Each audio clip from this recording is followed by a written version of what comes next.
যে দিনটা সব কিছুই বদলে দিল। অন্যরূপ কিছু কিছু দিন মানুষের জীবনে এমনভাবে আসে যে দিনটা শেষ হওয়ার পর মানুষ আর আগের মতো থাকে না। সেই দিনটা ছিল ঠিক তেমনই একটা দিন। হাসপাতালে করিডরে বসে আছে আরিবা। সাদা দেওয়ালগুলো এতটা নিশ্চুপ লাগছে, যেন এই দেয়ালগুলো মানুষের সব ভয় কান্নার হারিয়ে যাওয়ার গল্প শুনে অভ্যস্ত। তার হাতে একটা রিপোর্ট, পাতলা সাদা কাগজ, কিন্তু সেই কাগজটার ওজন যেন আজ তার পুরো পৃথিবী থেকেও ভারী। তার আঙুলগুলো কাঁপছে। কেন কাঁপছে সেটা সে নিজেও জানে না। হয়তো ভয়, হয়তো অজানা কোনো আশঙ্কা। পাশে বসে আছে নীরা, আবিরার সবচেয়ে কাছের মানুষ। নীরা তার হাতটা আলতো করে ধরে আছে। তুই এত টেনশন করছিস কেন? রিপোর্টে কিছু না হতে থাকতে পারে। আবিরা হালকা একটা হাসি দিল, কিন্তু সেই হাসিটা খুব ভাঙা। জানি না কেন আমার খুব ভয় লাগছে। নীরা কিছু বলল না, কারণ সে জানে কখনো কখনো মানুষের মন আগেই বুঝে যায় যে সময়ে খুব খারাপ কিছু অপেক্ষা করছে। ঠিক তখনই একজন নার্স এসে দাঁড়ায়। আবিরা আরিবা ইসলাম। আরিবার মাথা তুলল।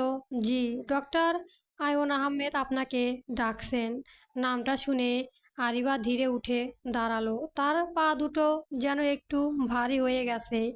হাসপাতালের করিডরটা পা হতে হতে তার মনে হচ্ছিল প্রতিটা পদক্ষেপ তাকে কোনো অজানা সত্যের দিকে নিয়ে যাচ্ছে। ডক্টরের কেবিনের সামনে এসে দাঁড়ালো সে।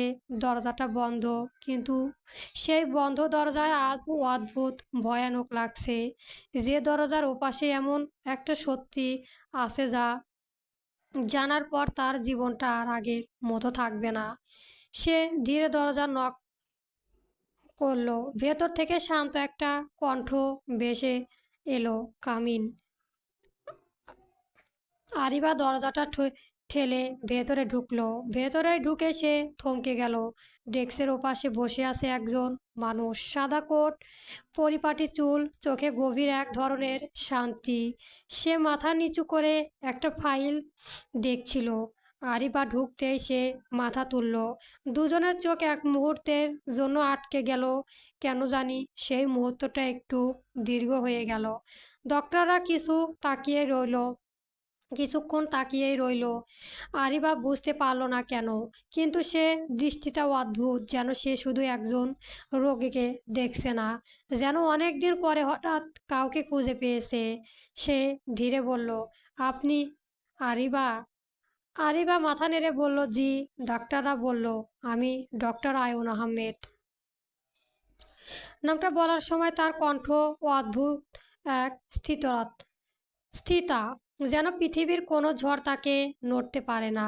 কিন্তু ঠিক সেই মুহূর্তে আয়নের ভেতরে একটা ঝড় উঠেছে, কারণ সে প্রথমবার আরিবার দিকে ভালো করে তাকালো।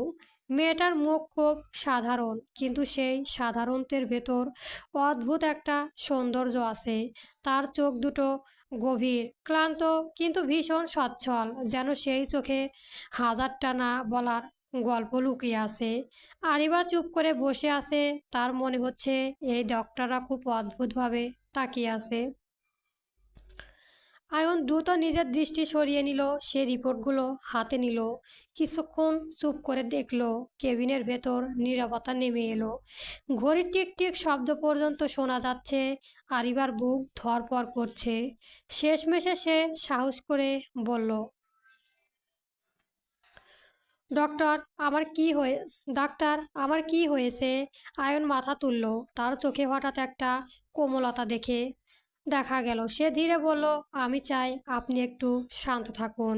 এই কথাটা শুনেই আরিবার বুকের ভেতরটা ঠান্ডা হয়ে গেল। কারণ মানুষ সাধারণ এই কথা বলে খুব খারাপ খবর দেওয়ার আগে। আয়ন কিছুক্ষণ চুপ করে থাকলো, তারপর খুব শান্ত গলায় বলল, আপনার রিপোর্ট অনুযায়ী আপনার ব্লাড ক্যান্সার ধরা পড়েছে। মুহূর্তের মধ্যে যেন পৃথিবীটা থেমে গেল। আর এবার কয়েক সেকেন্ড কিছু বলল না। তারপর হালকা হাসলো। আপনি মজা করছেন, তাই না? আয়ন চুপ করে তাকিয়ে রইল, তার মুখে কোনো হাসি নেই। সে দৃষ্টি দেখেই আরিবার হাসিটা ধীরে ধীরে মিলিয়ে গেল, তাল গলা শুকিয়ে গেল। আমি আমি কি মরে যাব? প্রশ্নটা এতটাই সরল যে কেবিনের বাতাসটাই যেন ভারী হয়ে গেল। আয়ন কয়েক সেকেন্ড চুপ করে রইল, তারপর ধীরে বলল, না। আরিবা অবাক হয়ে তাকালো। আয়ন এবার একটু সামনে ঝুঁকলো, তার চোখেও অদ্ভুত এক জেদ। যতদিন আমি আছি আপনাকে কিছু হতে দেব না। এই কথাটা এত দৃঢ়ভাবে বলা হয়েছিল যে আরিবা বুকের ভেতরটা হঠাৎ কেমন যেন হয়ে গেল। কেন জানি মনে হলো এই মানুষটা শুধু একজন ডাক্তার নয়, এই মানুষটার ভেতরে এমন একটা জেদ আছে যে সে মৃত্যুর সাথেও যুদ্ধ করতে পারে। ঠিক তখনই দরজায় নক হলো, একজন ঢুকলো। আয়ন। নিচে ইমার্জেন্সি ক্লিস এসেছে, সে রিদান, আয়নের বন্ধু। আয়ন মাথা নেড়ে বলল, আমি আসছি। রিদান বের হয়ে গেল। আয়ন আবার আরিবার দিকে তাকালো। আজ থেকে আপনার